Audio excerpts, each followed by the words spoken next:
Welcome to a little bit of Common Crazy. Today I'm going to share with you my 5 tips for planning your best Disneyland vacation. Hi, my name is Jennifer, and my goal here is to try to find more calm in all the crazy and put some order to the chaos. And one of those ways is by saving you time and money, and that is exactly what my 5 tips are going to do. They're going to help you plan your best Disneyland vacation. But before we even get started, I would love for you to subscribe to my channel, and when you click that little bell, that is the way that you are notified every time that I upload a video. Now let's get to the reason why you came to watch today. My 5 tips for planning your best Disneyland vacation. So my first tip would be, as you are planning your trip, to use a Disney travel agent. The reason why I suggest using a Disney travel agent is because you get to talk one-on-one with somebody who more than likely has been there so many times that they can give you all the ins and outs. They can tell you the good times to go, how busy it's going to be. They're going to walk you through your trip step by step, and I think that is great.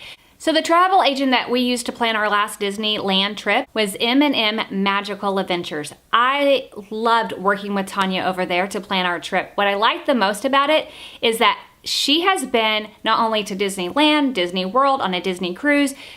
She is inundated with Disney, and any travel agent that you use that is a Disney travel agent most likely are already lovers of all Disney. And so they kind of find their way upon this because they already love Disney. So they are the perfect people to talk to and help you plan your trip. Now, the great thing about using a Disney travel agent is that it doesn't cost you anything extra. Disney will actually pay the travel agent, not you. Your cost is the same, and they will look for the very best deals for you.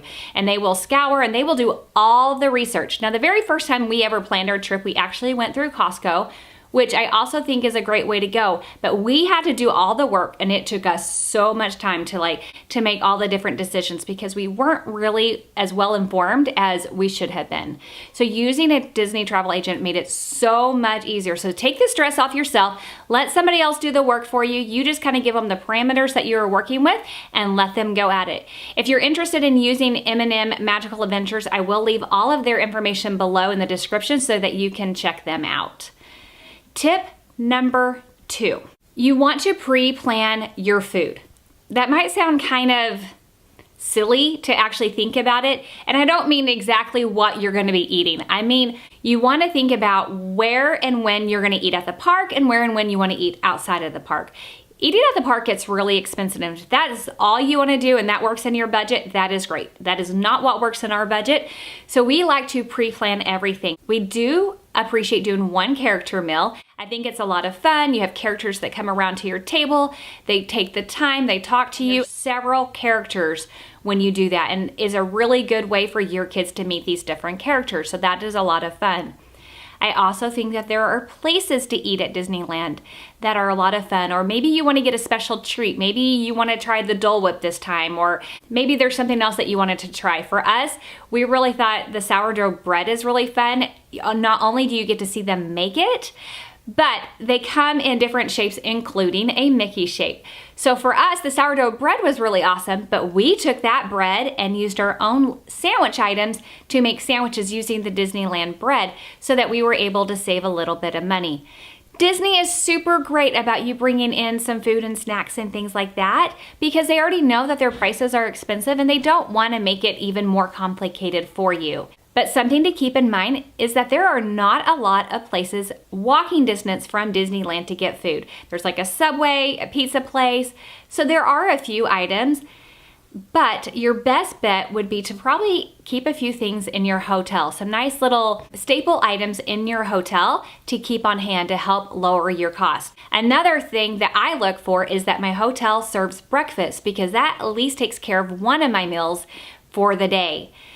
I always pack food for my kids, so I try to keep them happy, especially when you have little ones, because if they're hungry and they're tired, and they're gonna get tired because Disney, we tend to have long days, they get grumpy. So I can at least help them a little bit with the hunger along the way. So I keep snacks on me at all times so that I can keep my little ones happy. So plan your food. Know where you want to spend your money on the food in the park, and know where you can save with some staple items that you keep in your hotel. Number 3, plan your day.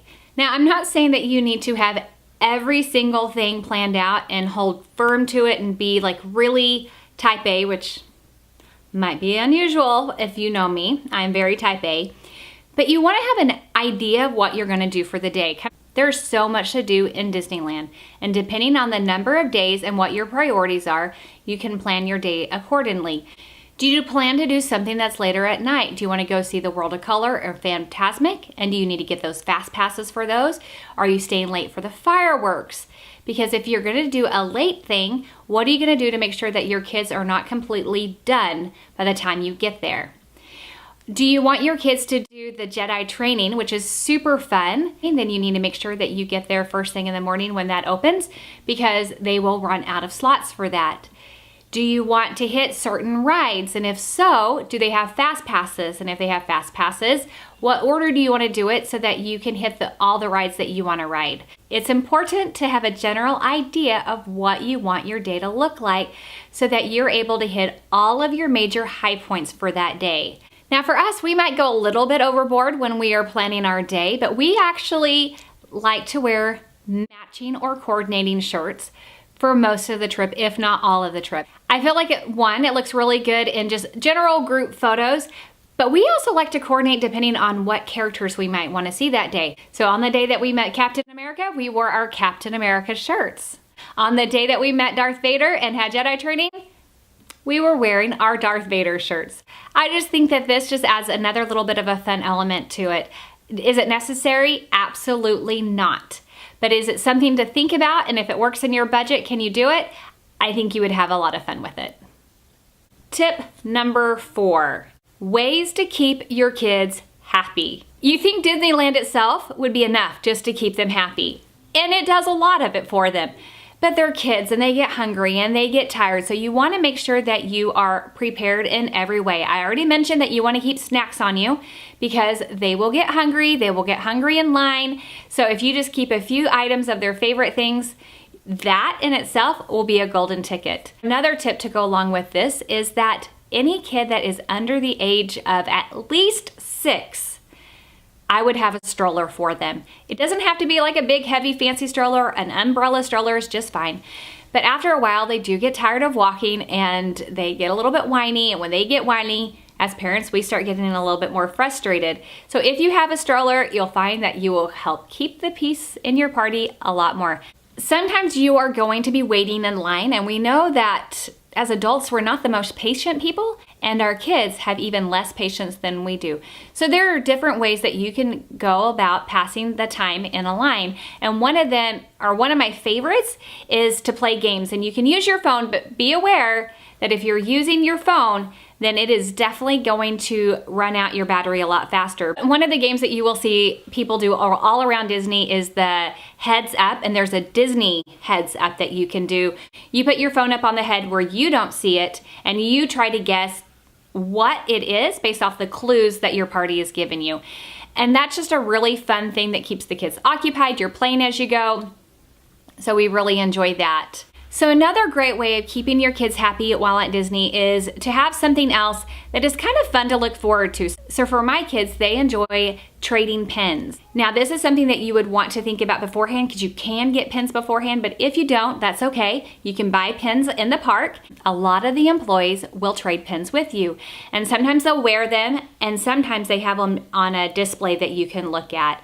The proper way to handle pin trading is to give them the one that you are trading and let them know which one you want. Don't just grab it from them. But my kids absolutely love trading pins. You can also do the pennies, where different places in the park you can put in your 51 cents and get your flattened penny and collect those. And there's also hidden Mickeys, and you can make that a game where you are trying to find all the hidden Mickeys. So there are so many different ways besides just riding rides and eating food where you can entertain your kids at the park and keeping your kids happy. It's just a matter of knowing what is best. Another thing that we always do is if we know we're going to have a long day, because we do go for an extended amount of time at Disney, we don't feel like we have to rush in 2 days. My favorite way to do Disney is actually in 5 days, and that might be a little too much for most people. but we love it. So we do plan a nap time or a rest time in the middle of the day so that everyone can unwind. So we normally go back to our hotel for lunch, have a little bit of a rest time, and then head back for the rest of the evening. The last thing that I want to mention when it comes to keeping your kids happy would be sometimes your kids are too little to ride particular rides. So some other kids might go on a ride. My very first suggestion would be anytime you do that, use a rider switch. The other adult can ride again later. Sometimes you have a kid that is too little to ride a particular ride. So while my older kids were riding something with their dad, I would take my little guy and we would go ride something else. A couple of examples of this would be while they were riding like California Screamin', there is a carousel, like an aerial under the seat carousel next to it. So I would take him on the carousel. While the kids were riding the Radiator Springs Racer ride, there is a Maynard ride that's not too far that my little guy liked to ride. So I always try to find something that he could do and just made sure that the rest of my party knew where we would be so we could get right back together when they were done. But that way we weren't just standing there waiting. The last tip I want to talk about is plan out your fast passes so you can get the very most out of your Disneyland vacation. Now the nice thing about Disneyland and California Adventure, even though they are two separate parks, you kind of feel like they're one park because they're divided up by a common area and you just can go back and forth between the two if you use a park hopper. So you can really play with your fast passes. There are a couple of options when it comes to fast passes. The first is to use the electric distribution points that they have, and that's where you go and you take your ticket, scan it in, and get the number of fast passes that you have for your party. So you can absolutely go do that. You stand in line and you can go through. The other is that you can use what is called a Max Pass. Now, this does cost extra money. It is $10 per person, but the nice thing about that is all through the Disneyland app on your phone. And so you're able to then just go through, select what you want, do your fast passes. You're able to get more fast passes this way. You're not running around the park to get your fast passes. You can be in California Adventure and get one in Disneyland, be in Disneyland, get one for in California Adventure. You can really work the system a lot more. Not everyone is actually optimizing using the Max Pass yet, so there's another benefit to that. The biggest bonus that comes along with using the Max Pass is that you get the Photo Pass for free. Now, in the past, we have paid for the Photo Pass. All the pictures that they capture you on the rides, anytime you see a photographer, you can stop and they'll scan either, you can have the app on your phone with a barcode and they'll scan that, or they'll actually give you a card that you can use to collect all your photos. It is so easy. So my one suggestion is if not everyone in your party gets a Max Pass, I would have at least one person do it just for the Photo Pass. I just think that that is such a great thing. So if you are going on a super busy day and it's one of those 8 out of 10 or 10 out of 10 days, I would absolutely recommend getting a Max Pass so that you are able to do everything it is that you want to do. If you're going on a slower day where it's one of those 2 out of 10 or 3 out of 10, it might not be as beneficial for you and your party to get that, but only one of you can get it for that Photo Pass. You will be so grateful that you got that. Another tip that I heard from somebody else is maybe not everyone in your party even needs a Max Pass. If you have a large group and you have little kids in it that can't ride everything, maybe only half of you get the Max Pass. That way, half of your group can get that Fast Pass that way, but then you can also utilize the rider switch. And that way you're saving yourself some serious money. So those are all just some great items to think about. Going to Disneyland is an expensive vacation, but it is so much fun. And if you use these tips to help plan your trip, you will find that you will have the best trip ever. I absolutely love Disneyland, and if you have any other bonus tips that you want to include, please leave those in the description below. Don't forget, give this video a big thumbs up and subscribe to my channel, and I will catch you in the next video. Bye.